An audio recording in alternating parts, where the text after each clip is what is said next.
শেখ হাসিনা মনে করছিল কিয়ামত পর্যন্ত ক্ষমতায় থাকবে। শেখ হাসিনা পরনের কাপড়টা লইয়া কোনো মতে পলাইছে। লোকে তার একটা কাপড় লইতে পারে নাই। ভারতের সরকার তারে কিছু কাপড় চোপড় দিছে, এক কাপড়ে থাকন লাগতো। আল্লাহর বিচার বড় কঠিন বিচার, আল্লাহর বিচার বড় ভয়ঙ্কর বিচার। আমাদের লাখ লাখ ভাইয়ের উপরে যে নির্যাতন 15 বছরে হয়েছে, আল্লাহ সাক্ষী। আজকে তাকায়া দেখেন, কোথায় শেখ পরিবার, কোথায় হাসিনা, কোথায় রেহানা, কোথায় তাপস? কেউ না। মন্ত্রীরা লাশের হিসাব নেয়, মন্ত্রীরা গুম করার নির্দেশ দেয়, মন্ত্রীরা খুন করার নির্দেশ দেয়।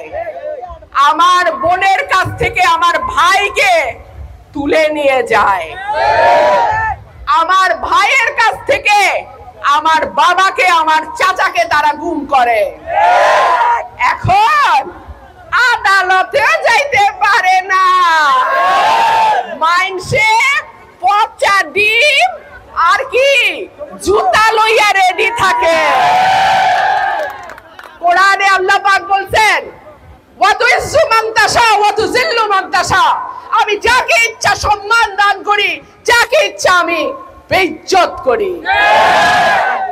বেইজ্জতি কত প্রকার ও কি কি এইবার হাসিনা তুমি টের পাইছো। আমরা সকলের প্রাণের নেতা, আমাদের নয়নের মণি, আমাদের মা দেশনেত্রী বেগম খালেদা জিয়াকে ৭৬ বছর বয়সে হাসিনা তুমি জেল খাটাইছো মিথ্যা মামলায়।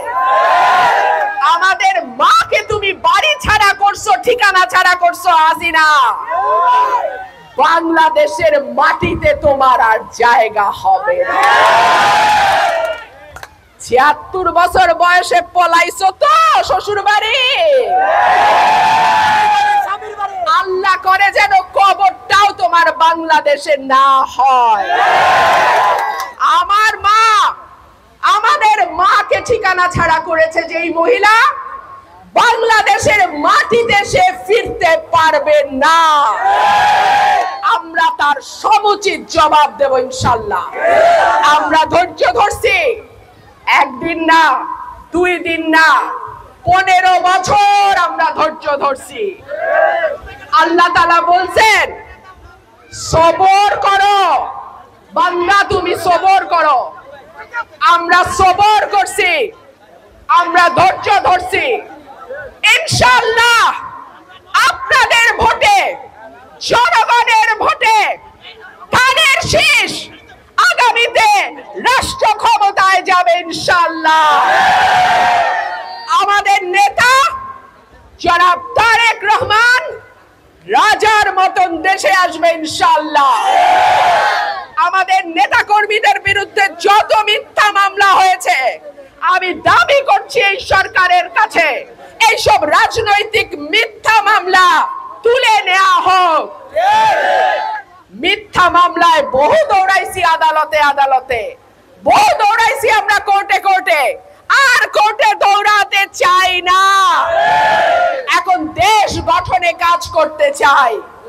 আমাদের ঐক্যবদ্ধ থাকতে হবে, আমাদের একসঙ্গে কাজ করতে হবে। দলে অনেক বড় দল, অনেক মানুষ এই দলের সঙ্গে আছে, সকলেরই নেতা হওয়ার ইচ্ছা থাকে, তবে নেতা তৈরি করে আল্লাহ, এবং যাকে ইচ্ছা তাকে তৈরি করে। সুতরাং দল যাকে মনোনয়ন দেবে ইনশাআল্লাহ আমরা ঐক্যবদ্ধভাবে তার জন্যই কাজ করব। ওয়াদা করছেন তো? কোনো বিভেদ না, কোনো হানাহানি না, কোনো লুটপাট না, কোনো দখলদারি না, কোনো চাঁদাবাজি না। আওয়ামী লীগ ইনশাআল্লাহ।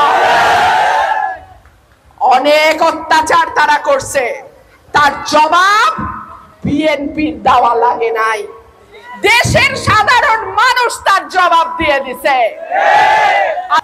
স্কুলগুলোতে এতদিন নাচানাচি দেখছি, লাফালাফি দেখছি, ডিম ভাজে কেমনে হেইটা দেখছি। আর সর্বনাশের কথা, আমি ব্যারিস্টার, আমার মা এমএ পাস, স্কুলে বসে তো ডিম ভাজন শিখতে হয় নাই, মাই শিখাই দিছে কেমনে ডিম ভাজতে হয়, কেমনে বিছনা করতে হয়, এটা তো জন্মের পর তো দেখে বড় হইছি।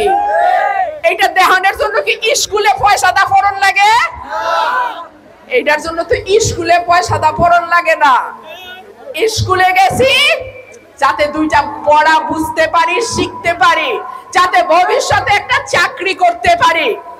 সুতরাং আপনাদের ভোটে, আল্লাহর রহমতে যদি আমরা রাষ্ট্রের দায়িত্বে যাই, স্কুলগুলোতে আগের মতো আমরা যেমন পড়াশোনা করে জজ ব্যারিস্টার হইছি, সেই রকম পড়াশোনায় আবার আমরা শুরু করব ইনশাআল্লাহ। অটো পাস, হাসিনার অটো ইলেকশনের মতন অটো পাস ওই দিন চইলা গেছে। পোলাপান ছাত্র তোমাদের বলি, এইবার কিন্তু পড়াশোনা করে পাস করন লাগবো। অটো পাস এমনিতে শান্তি লাগে, এখন খুশি লাগে, পড়তে হয় না, খেললে বেড়াইলেই চলে, কিন্তু জীবনে বিরাট ক্ষতি। যখন বয়স হবে, যখন দায়িত্ব নেওয়ার সময় আসবে, যখন পরিবারের ভার নেওয়ার সময় আসবে, তখন এই অটো পাসে আর চাকরি হবে না। সুতরাং জাতিকে ধ্বংস করা, আমাদের আগামী প্রজন্মকে ধ্বংস করা, আমাদের তরুণ প্রজন্মকে ধ্বংস করা, যেই নীল নকশা আওয়ামী লীগ সরকার করেছিল অটো পাসের নামে, নতুন সিলেবাসের নামে, ডিম ভাজি শিখানির নামে, বিছানার চাদর গুছানি শিখানির নামে, এইগুলি আর চলবে না।